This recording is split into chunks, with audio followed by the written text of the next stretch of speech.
Shalom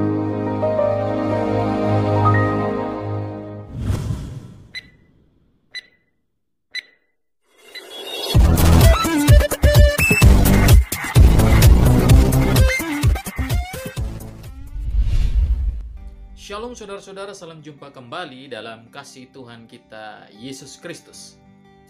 Kalimat dari buahnya lah seringkali dimengerti sebagai hasil pelayanan, yakni jumlah pengikut, jumlah jemaat, jangkauan pelayanan, juga aksi-aksi sosial.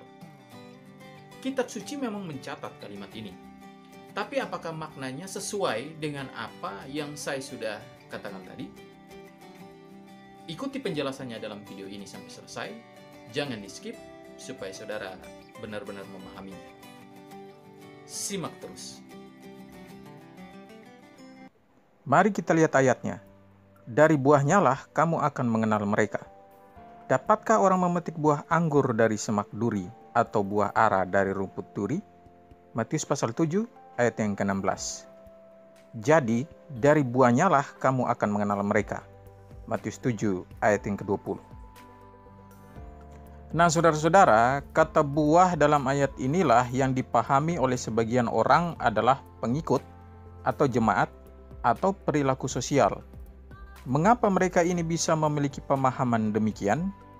Ini semua karena ada yang mengajarkan mereka.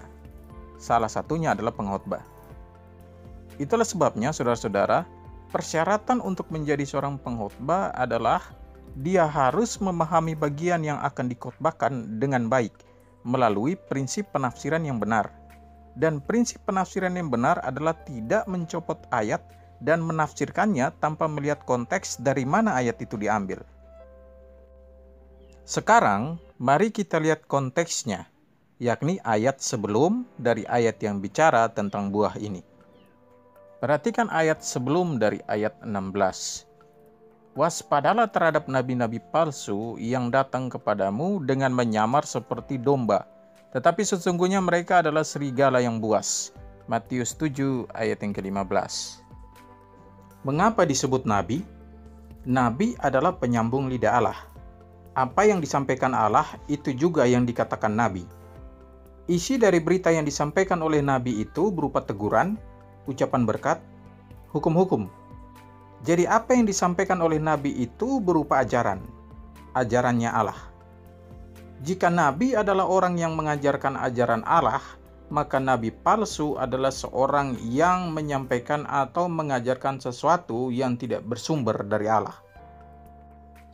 Jadi ayat sebelum dari ayat yang bicara tentang buah ini sedang membahas tentang ajaran. Jika demikian, maka kata buah pada ayat 16 juga 20 berkaitan dengan ayat sebelumnya, yakni ajaran. Buah bisa dimengerti sebagai ajaran.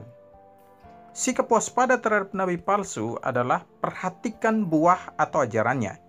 Jika melenceng, nubuatan yang tidak terjadi juga ajaran yang menyimpang, berarti bukan dari Tuhan. Saudara-saudara, nabi di sini juga bisa dipahami sebagai orang yang mengaku hamba Tuhan atau pendeta-pendeta pada zaman ini.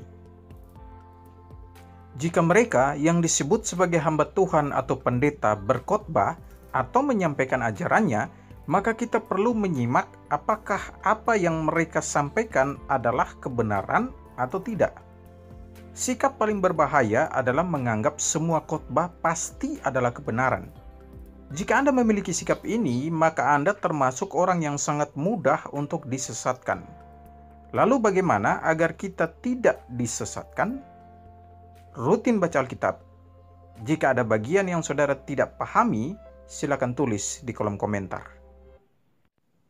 Tapi saudara, apakah buah di sini hanya bicara tentang ajaran? Sekarang perhatikan dalam terjemahan lain. Kalian akan mengenal mereka dari hasil perbuatannya. Belukar berduri tidak mengeluarkan buah anggur, dan semak berduri tidak menghasilkan buah ara. Kamu dapat mengenal mereka dari sikap hidup mereka. Orang jahat tidak menghasilkan hal-hal yang baik, seperti buah anggur atau buah ara tidak dihasilkan oleh tumbuhan berduri. Saudara-saudara, kata buah dalam terjemahan bahasa Indonesia masa kini adalah perbuatannya. Sedangkan dalam terjemahan Alkitab Mudah Dibaca diterjemahkan menjadi sikap hidup. Ini artinya kata buah bisa juga berarti perbuatan. Saudara-saudara, ada satu terjemahan lain yang menggabungkan keduanya. Perhatikan terjemahan ini. Kalian bisa mengenal nabi-nabi palsu dari ajaran dan perbuatan mereka. Sebagaimana buah anggur atau buah ara tidak dihasilkan dari tumbuhan liar yang berduri, begitu juga orang jahat tidak bisa menghasilkan hal-hal yang baik.